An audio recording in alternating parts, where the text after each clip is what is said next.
everyone, welcome to my channel, The Bird's Nest, all about freedom, motherhood, and minimalism. Every month I have decided to do a book review on books about baby loss, infant loss, miscarriage, and everything that goes with it. Because I myself had a couple of miscarriages and a neonatal loss, and when that happened, books really helped me a lot. So I wanted to share those books that helped me with you. For February, the month of love, Valentine's Day, where a lot of things are couple focused, I thought it would be appropriate to do a book about baby loss, but more focused on couples communication after baby loss. And this has been a topic of conversation constantly after a baby dies, and when you meet other parents who are going through it, you always talk about this. How are you guys handling it? How do you handle your differences? Because we all know that everybody grieves differently.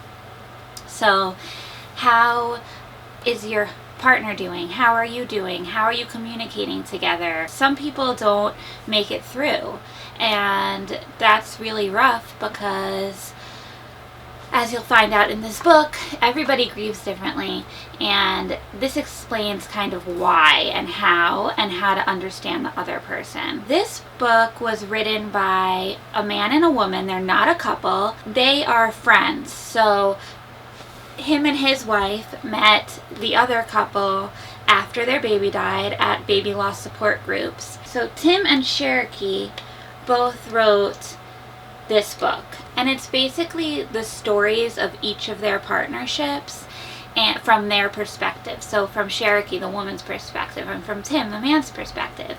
Each of these people are writers in their own right. Cherokee has written many books about baby loss, including Empty Arms, which we're going to review later on in the year. And Tim wrote the famous A Guide for Fathers When a Baby Dies, and that we will be reviewing for Father's Day. This book is pretty cool.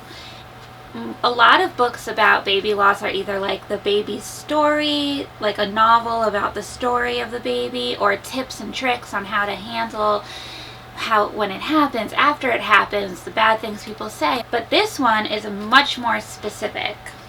So it's called Couple Communication After a Baby Dies, Differing Perspectives. So the book starts off just by going through like each phase of baby loss, and it goes through each of their perspectives. So from Cherokee's perspective and Tim's perspective, but not just their own perspective, but also the way that they saw their partner and what their partner was doing and how they were handling like their partner. Now, this is very much from like a man versus woman point of view, and in general, men and women do grieve differently, but they do mention in here that there's always exceptions to the rules. Sometimes a woman will grieve how a man grieves, sometimes a man will grieve how a woman grieves. But from my perspective, I feel like it's more of who gives birth to the baby versus the partner, and that's more of like where the difference comes in. Who is experiencing the physical stuff and who is the partner suffering the loss but also trying to be strong for their partner. Also, what I particularly like about a lot of baby loss books is that they write it in a way that maybe you don't have to just sit down there and read the entire thing all at once. Like, sometimes that can be overwhelming and hard when you're like in the middle of grief. The way this book does it, I felt like, okay, so if you're the woman in your relationship, maybe you just want to read the man's side. And if you're the husband in the relationship or the non-birthing partner, maybe you can read the wife's side. And that could just make it a little bit like of an easier read. It's pretty short to begin with, so it's a pretty easy read to begin with. But just, if you just like, I don't understand my husband right now, pick this book up and read the man's side, and it'll give you a whole new perspective. So it starts off hearing the news, which is the first stage, and then it goes to navigating the storm. In navigating the storm, Tim says, Monica had moments when she started questioning whether the doctors had made an error in their diagnosis and believed that there was still a chance the baby was alive. She wondered aloud whether she should stop the medication that was starting her labor. thinking it may be harmful to the baby. It upset me to hear her ask these questions, and I grew impatient. I needed her to stay in touch with reality. Then it goes through funeral, memorials, cremation, and burial, and it just goes through like all the like their particular stories, really from a viewpoint of how am I feeling, how is my partner feeling. Then it goes to hours and days later. Cherokee says, building a cocoon to climb into and hide was one of my early coping mechanisms. A phrase I repeated over and over was, if I could just go to sleep for a year, then when I woke up, I'd feel better.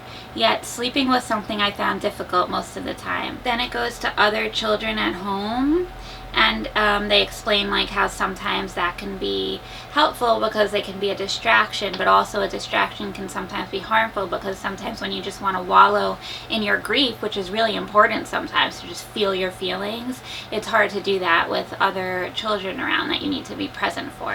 One of the chapters I found very interesting is called Baby or Older Children Grieving for Our Different Dreams, and it explains how when women dream about their baby and their future of their baby, they kind of picture their baby as a baby, feeding the baby, changing the baby, holding the baby to sleep, things like that. And men tend to think of the baby as an older child, like playing catch with the baby, taking them to do fun things and stuff like that. So that can be a big difference too, and that's something I never really thought about, and was very, very interesting. Then we come to the way we grieve, to be fixed or not, that is the question, and how men have a tendency to want to fix, and women have a tendency to not want to be fixed, they just want to be heard.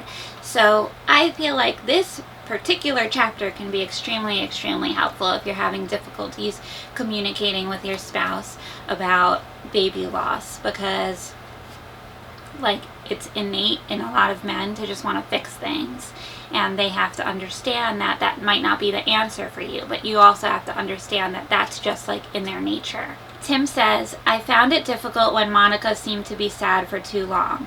I was impatient and didn't allow myself to be overly sympathetic. I honestly don't believe it had anything to do with being insensitive or uncaring, because I secretly cried when I was alone, but I needed control. Goes through pressure and help from others when others think that they know what's best for you and put pressure on you to kind of move on and start living your life again, even though you're never going to move on and your life is never going to be the same. They have a chapter on intimacy, which I found interesting because I don't even think that from like my experience with talking to other lost families, intimacy hasn't fit into gender roles. Like sometimes the man wants to and sometimes they don't. Sometimes the woman wants to and sometimes they don't. So I have felt like everybody handles that differently. Like some people want to go closer to their spouse in that way. Some people can't even imagine doing that right now. And it can even fluctuate like in the same person from day to day. As Tim says, when I'm feeling stressed as though life is out of control, I fluctuate between needing to be held in order to sleep at night to not wanting anyone or anything close to me. It goes into her ongoing needs and his ongoing needs, which can be like very different things. For women, often like they want to try to keep the baby's memory alive as much as they can, and men kind of like want to throw themselves back into work or something like that. It has a chapter on will having another baby make it better, and it emphasizes the fact that having another baby doesn't make it better. It doesn't change that you lost your other baby.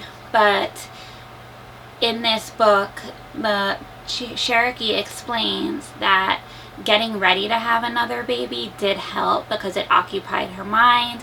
It gave her something to focus on, something to be healthy for, something to get up in the morning for, something to be better for.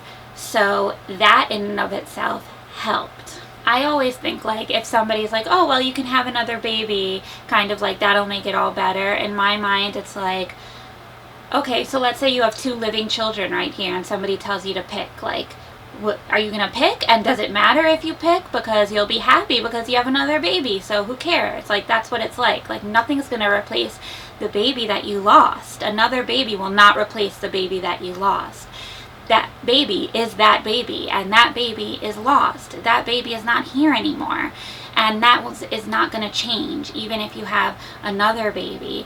But like Cherokee said in this book, kind of focusing on something else very important could help. It touches here on regrets and guilt, and talking about regrets and guilt is important, and it really is in most of the books that I've read, but specifically in this book they talk about like regrets and guilt within your relationship.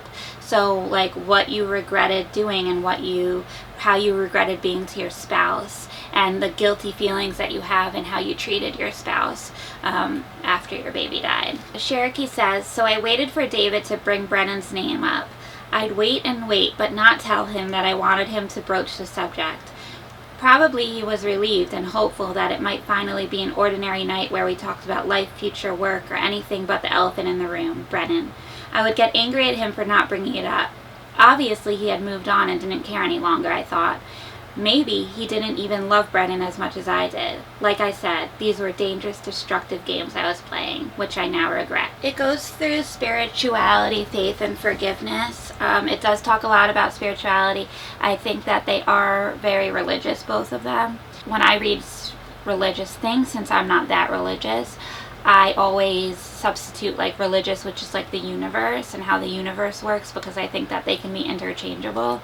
So I think that there's something to learn from this, definitely, as well. Then there's a chapter on compromise and getting along. And like, it's really important to process this loss on your own individually, but it's also really important to process it together. And sometimes that could take a lot of compromise, because you guys might be processing things very differently. So when you come together, you need to bend a little bit to the other person's way so that you can process it together, that it is possible. Then it goes through much time has passed, which I found very interesting because they are 25 years past their loss.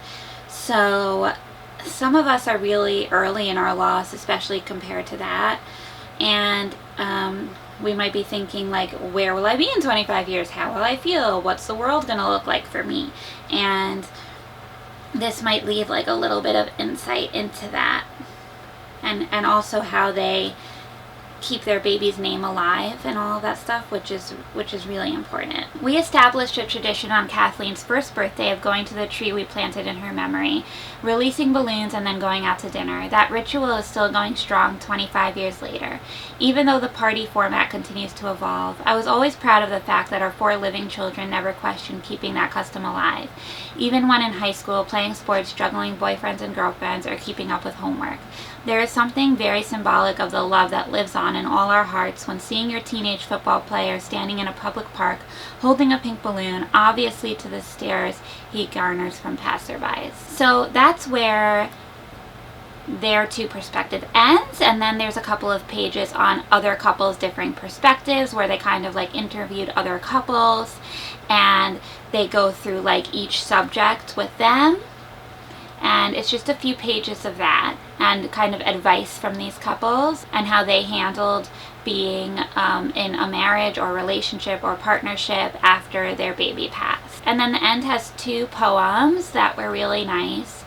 It has notes and reflections where you can write notes down. And then it has questions to prompt conversation, where if you read this with your spouse, you might want to do this, or you can just do this with your spouse without reading the book. If it has questions like, do you think that you might be holding something against your partner? What is it? Can you talk about it together now? Couple communication questions. And then the very, very end has a resource page, which I always appreciate in baby loss books, because sometimes you need like an extra nudge, an extra like helping hand on where to go next. Like you might finish the book and be like, what do I do now? But I love when books have resources in the end so that you can continue on your journey of delving into your grief and understanding that you're not crazy. So thanks for watching, and I hope that this video helps you a little bit. And if you're interested in buying this book, it's on Amazon. That's where I got mine. And even if one little sentence can help you, I think that it's worth it to read an entire book, because when I lost Tila, I read a lot of books and sometimes only a little bit helped me, but it was so worth it because any little bit, I'll take it.